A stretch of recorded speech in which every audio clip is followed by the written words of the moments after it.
बिस्मिल्लाहिर्रहमानिर्रहीम अस्सलामुअलैकुम रहमतुल्लाह। आसिफ अली जरदारी को चीन के दौरे पर जो मैसेज दिया गया, पैगाम दिया गया इमरान खान के मतलब, उसके बाद आसिफ अली जरदारी का भी ज़हन बदल गया, माइंड चेंज हो गया। यहाँ पर ऑलरेडी इतना दबाव और प्रेशर था आसिफ अली जरदारी के ऊपर मौजूदा गवर्नमेंट की जानिब से। पिछले 2.5 साल से ये प्रेशर माउंट हो रहा था, एक प्रेशर कुकर अब बन चुका है, क्योंकि वो बढ़ता जा रहा था आहिस्ता आहिस्ता। वो हल्की आग लगी हुई थी, आखिरकार वो भड़क उठी है और ये प्रेशर कुकर अब फटने वाला है। और इसकी लपेट के अंदर पूरा का पूरा मौजूदा जो सिस्टम है, निज़ाम है, वो आने वाला है। और इनको समझ भी नहीं आनी कि इनके साथ हुआ क्या, क्योंकि ना सिर्फ पाकिस्तान के अंदर अवाम वो तैयारी कर रही है इस गवर्नमेंट को हटाने के लिए, खैबर पख्तूनख्वा से एक भरपूर तहरीक चलाने के लिए। जो खैबर पख्तूनख्वा की लीडरशिप है PTI की, वो भरपूर तैयारी के साथ इमरान खान के उनकी रिहाई के लिए, इमरान खान के इलाज के लिए, इमरान खान के party worker supporters, Imran Khan की अहलिया के लिए भरपूर कोशिश कर रही है। और उनकी जानिब से एक तहरीक का ऐलान होने वाला है। तो एक तरफ तो पाकिस्तान की जो पब्लिक इमरान खान के लिए निकलने के लिए तैयार है, क्योंकि इसमें जो मौजूदा सूरत हाल है वो गवर्नमेंट ने ख़ुद क्रिएट की है। आप ज़रा अंदाज़ा करें, आप लेवल चेक करें इस गवर्नमेंट का कि कर्ज़ा ख़त्म करने के लिए मज़ीद कर्ज़ा लेते हैं। आप सुने ज़रा, आपके रोंगटे खड़े हो जाएं। और आप इनकी नालायकी के ऊपर, इनकी नाअहली के ऊपर, इनकी करप्शन के ऊपर, इनकी लूटमार के ऊपर आप क्या करें, आप मातम करेंगे। इन्होंने क्या किया कि एक तो कर्ज़ा इतना ज़्यादा ले लेते हैं, बढ़ा देते हैं, फिर कहते हैं कि कर्ज़ा ख़त्म करने के लिए हमने मज़ीद कर्ज़ा लेना है, मुल्क चलाने के लिए, हुकूमत चलाने के लिए, और महंगाई ख़त्म करने के लिए महंगाई कर देते हैं। समझ आई आपको इनकी लॉजिक? तो इस गवर्नमेंट का तो वजूद में रहना ये मुल्क पाकिस्तान के लिए ख़तरा बन चुका है, जो इस सोच के मुताबिक चलती है। कर्ज़ा ख़त्म करने के लिए मज़ीद कर्ज़ा और महंगाई ख़त्म करने के लिए मज़ीद महंगाई। ये है टोटल औकात इस गवर्नमेंट के। तो पाकिस्तान के अंदर जो मौजूदा हालात हैं उसमें तो अवाम इनके ख़िलाफ़ है, अवाम बिल्कुल इनके साथ नहीं खड़ी।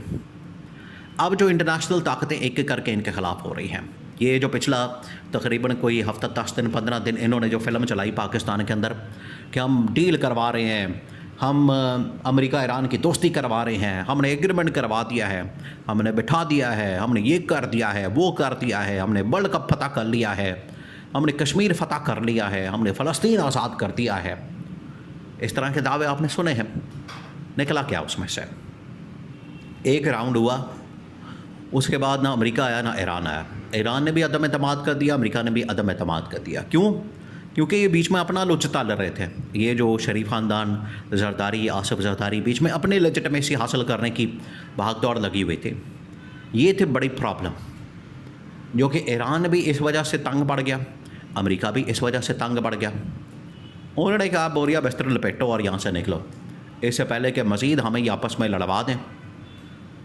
दूसरी जानब जो पीपल्स पार्टी के ऊपर दबाव मौजूद है मौजूदा गवर्नमेंट की जानब से, पूरे एपिसोड और एक्सरसाइज के अंदर पीपल्स पार्टी, आसिफ जरदारी, बिलावल भुट्टो और उनका कोई एक लीडर भी, चलें आप सेकंड थर्ड लेवल की लीडरशिप को इंगेज ना करते, उनको शामिल ना करते, लेकिन कम से कम आपको जो टॉप लेवल की लीडरशिप बिलावल को या उसमें आसिफ जरदारी को या कोई और इनकी पार्टी का कोई और आदमी, उनको शामिल कर दे। यूसुफ रज़ा गिलानी और इस तरह का चेयरमैन सेनेट इन्होंने शामिल नहीं किया। तो वो जो पिछले काफ़ी अरसे से प्रेशर बिल्डअप हो रहा था, ये अब बॉइलिंग पॉइंट पर आ गया बिल्कुल। और ये प्रेशर कुकर अब फटने वाला।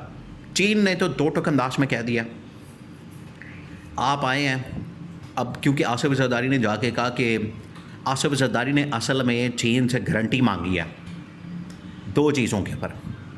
एक तो मेरी सदारत को बचाया जाए और मुझे यहाँ पर रखा जाए, एक इस लिहाज से गारंटी मांगी है, दूसरा इस लिहाज से गारंटी मांगी है कि जो पाकिस्तान के अंदर हाफ टेन्योर है पीपल्स पार्टी ने कहा है कि हमें या तो सदारत के लिए गारंटी दी जाए या फिर जो अगला टेन्योर है वो आप गवर्नमेंट से, इस्टेब्लिशमेंट से बात करवा के हमें वापस दिलवाया जाए, क्योंकि जो इनका 2.5 साल का टेन्योर, तो 2 चीज़ों के ऊपर उन्होंने गारंटी मांगी है चीन से। चीन ने साफ इनकार कर दिया। चीन ने कहा कि ये हम आपके अंदरूनी मामलात के अंदर किसी सूरत मुदाखलत नहीं कर सकते, अंदरूनी मामलात के अंदर। एक तो आसिफ जरदारी ने गवर्नमेंट की गारंटी मांगी, अगला टेन्योर के गवर्नमेंट हमारे वाले की चाहे सदारत की के इस्टेब्लिशमेंट को कहा जाए कि हमें हटाए ना। चीन ने तो इनकार कर दिया। चीन ने कहा कि ये मेरा काम नहीं। उन्होंने कहा कि आप हमें CPEC के ऊपर गारंटी दें, इसको ऑन करें, एक्टिव करें, इन्वेस्टमेंट ये अगर आप नहीं कर सकते तो ठीक है, हमारी इन्वेस्टमेंट वापस करें, हम किसी और जगह इन्वेस्टमेंट करते हैं। चीन ने तो आप समझें बिल्कुल इनको सुर्ख झंडी दिखाती है, लाल झंडी, उन्होंने तो उड़ा दिया। अब वापस आया आसिफ जरदारी, तो आसिफ जरदारी ने आके यहाँ पर सारा बयान किया, पूरी रूदाद बयान की है, पूरा मसला सामने रखा है कि प्रॉब्लम वहाँ पर क्या।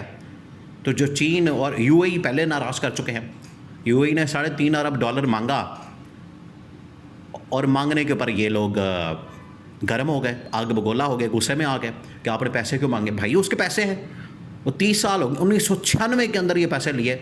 आज अगर उसने मांग लिए 30 साल बाद, 40 साल बाद, तो क्या उसने गलती कर दी?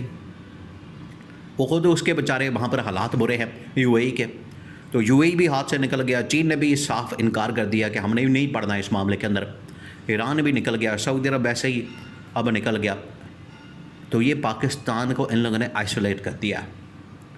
अब पीपल्स पार्टी आसिफ जरदारी ने शहबाज शरीफ को आके कहा है कि हमारे पास रास्ता कोई नहीं बचा, हमारे पास ऑप्शन कोई नहीं बचा, आप अपनी लड़ाई लड़े, हम अपनी लड़ाई लड़े हैं। अब ये सिनेरियो जो बन चुका है, इनको फिक्र पड़ गई अपने अपने सर्वाइवल की, और हर जगह से इनको अब शदीद तरीन दबाव का सामना है, पब्लिक की जानिब से, इस्टेब्लिशमेंट की जानिब से, आलमी ताकतों की जानिब से।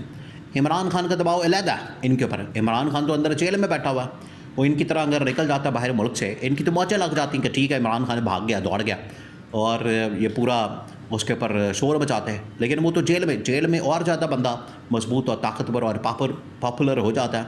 ये उल्टा इनके अपने गले पड़ गया। तो तमाम अगर इन वाक़यात को देखा जाए, इन सिनारियोज़ को देखा जाए, तो आपको अंदाज़ा हो कि मौजूदा गवर्नमेंट में किस कदर दबाव मौजूद है। आपस में लड़ाइयाँ, एक दूसरे के साथ इख्तलाफात, अलहदगी के फ़ैसले, ऐलानात, तहरीक, पब्लिक सेंटिमेंट, इस्टेब्लिशमेंट का अलहदा होना, अदम एतमाद करना अमेरिका ईरान का, ये तमाम की तमाम चीज़ें मौजूदा गवर्नमेंट के लिए ख़तरा बन चुकी हैं। और किसी वक्त भी ये इत्तेहाद से अलहदगी, आपस में सड़कों पर आना, लड़ाई झगड़े, ये सब कुछ नज़र आएगा।